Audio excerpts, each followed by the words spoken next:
Hello Wolfpack, welcome back to another Bitcoin video. For those of you who don't know my opinion on Bitcoin, it's essentially this, right? Bitcoin is in a bear market. I've been saying that since 60K. I haven't changed my view on that once.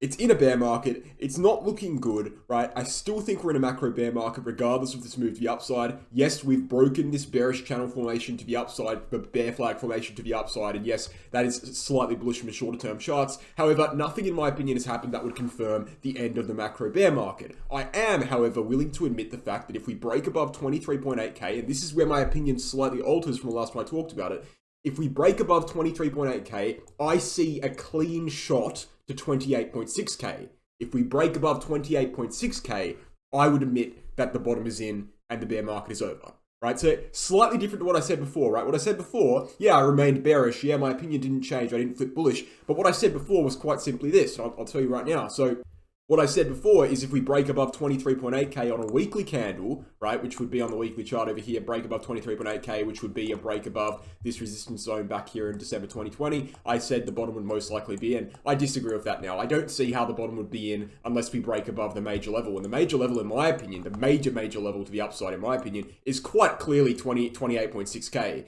I mean, if you look at the chart here, I've drawn a thick red line at 28.6K. Look at the support and resistance retests we've had of that line in the past. That is insane, and it's much more prominent than the one retest we've had at 23.8K. Now, that's not to say 23.8K is not important, because it definitely is, right? We're testing it right now, we're rejecting from it right now, and hence it is a valid line. But 28.6K, resistance, support throughout this entire region, support again, dropped it, saw a massive crash. 28.6K is the bear market invalidation zone. Break above that on a weekly candle, we are back in, even a daily candle to be honest, we're back in business for the end of the bear market. That would be a confirmation at the bottom. Now, that doesn't mean 23.8K is not important, because it certainly is. If we break above 23.8K, as I said before, look at the volume profile, right? Let's bring up the volume profile.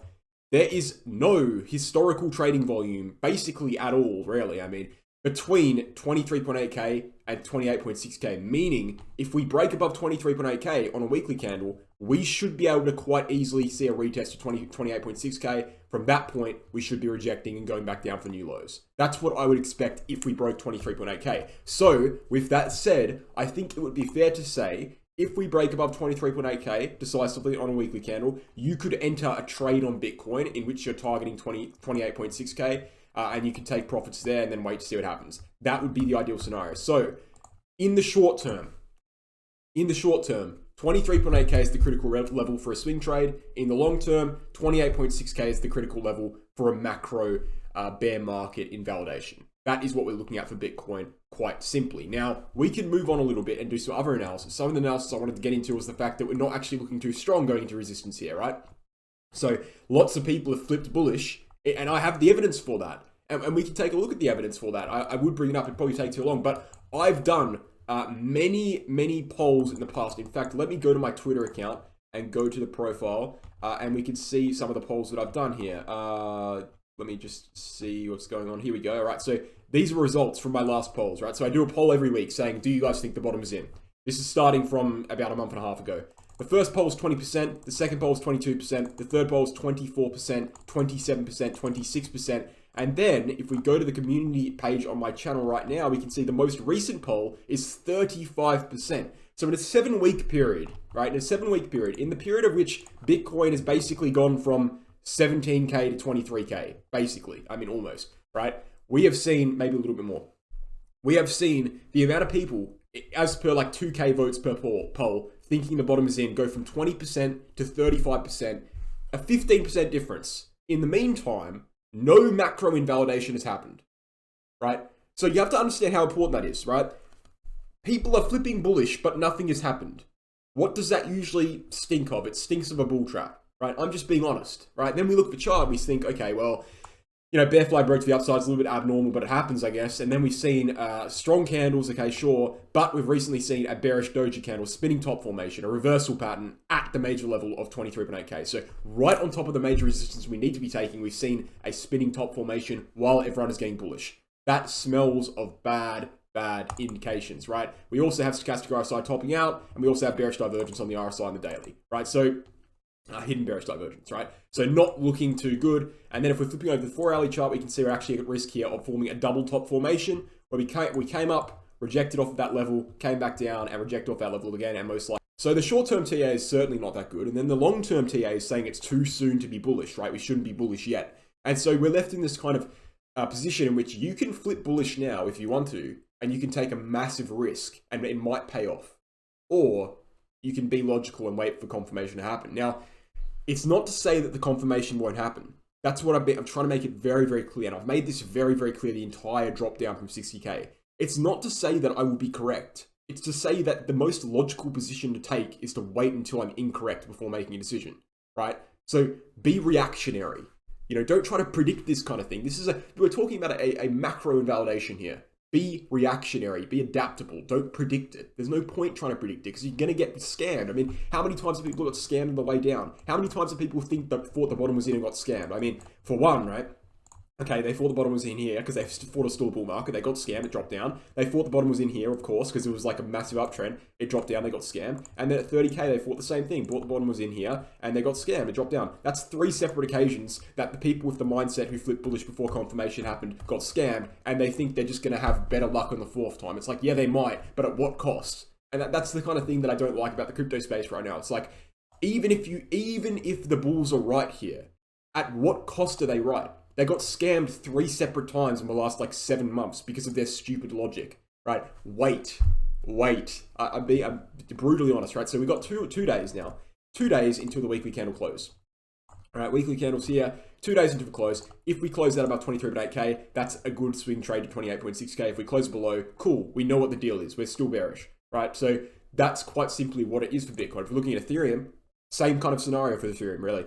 I mean, we've got bearish divergence in the RSI. We're topped out of the stochastic RSI. We've topped out for a while in the stochastic RSI, which means we're incredibly overbought. And we've just broken above resistance, but unfortunately we've seen, again, a spinning top formation right above that resistance with decreasing volume, if we were to bring that up, right? Not looking good. Bollinger Bands are overbought as well. Not much short-term indicators are pointing to the fact that this is actually a sustainable trend, a sustainable rally.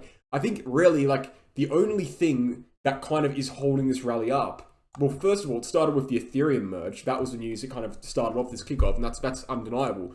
But, you know, the only thing that can really save Bitcoin here, and it's definitely salvageable, again, don't misconstrue what I'm saying. It's definitely salvageable. I'm just saying you need to be reactionary. When it happens, you react, not now. The only thing that can save Bitcoin right now is the traditional markets, which seem to be rallying quite massively. I mean, you look at the S&P 500, it's going up, right? It's actually up hugely. It's up like, what, let's see, almost 30%, 13%, not even close. 13%. The DXY is dumping. Bond yields are going down. You know, there's lots of things in the macro situation that are loosening up, that are letting room for this rally. But at the same time, it's like you look at that and you think, okay, well, the macro's looking better. But then you look 2 days ago, you know, we had the second quarter of negative GDP growth, which is a confirmation of official recession. We've had interest rates rising still. Like, inflation's still on the rise. You know, so either it's a bull trap, which is predictable, or they know something we don't know, in which case you are gambling if you react on that information. So think about what the more logical opinion is. You know, it's not about whether it can happen or not. It certainly can go up. It certainly can break resistance. And by the way, as I said, it's still a bear market until we break 28.6K, right? It certainly can do that. But it's not about whether it can or not. It's about being objective and trusting the charts and not trusting blind speculation, commonly referred to as gambling. That's what it is for Bitcoin. So I think that's all well and done there. It's all well and said. And without further ado, I want to look at a few things before I end the video. One of those things is my Wolves Crypto VIP channel. If you click the join button on the community page, on the YouTube page, homepage, you'll see the join button there. You click that, you can see all the access to the perks that the VIP members get for 28 USD a month, which is 40 AUD a month.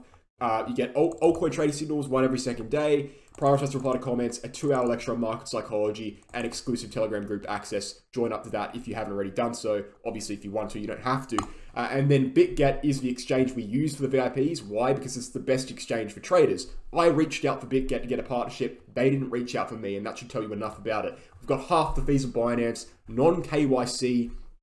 Seeing as you have non-KYC, it's global access, and it's global access regardless of what the restrictions are in your country, right? Because that's what non-KYC is. You know, you think about crypto and what it's meant to be. It's meant to be decentralized. Guess what? This this exchange is voluntarily decentralized, right? You can opt for decentralization. You can't do that on Binance. You can't do that on Coinbase. And on top of that, it's cheaper than those exchanges. So I don't see a reason why no one would use this exchange. It's clearly the best exchange. It aligns with crypto's values. It's been around for a while, and it's half the fees of Binance. And on top of that, if you sign up using my referral link, you get access to an exclusive reward center in which you can gain USDT rewards for doing a few tasks. So sign up to that. It helps the channel, it helps yourself as well. And then, of course, we've got the Crypto Academy Become a Trader course. So a 10-unit course teaching you how to become a trader, going over every single piece of TA, or most of the, not everything, but most of the TA that is important for you to become a competent trader. Whether you're starting from day one, you haven't even looked at the chart before, or whether you're kind of experienced already, this will refine your knowledge. It will make you remember the knowledge. It will give you all the information. You've got lifetime access. You can go back and check it out whenever you want. And if you're interested in that, you're interested in becoming a trader, whether it be as a hobby or a full-time profession, whatever it may be, this is the course for you, and you can chuck us an email here at cryptoacademycourses@gmail.com, and we'll get back to you with more information on that. But thanks for watching, guys. Hope you enjoyed the video, and I'll catch you for the next one. Cheers.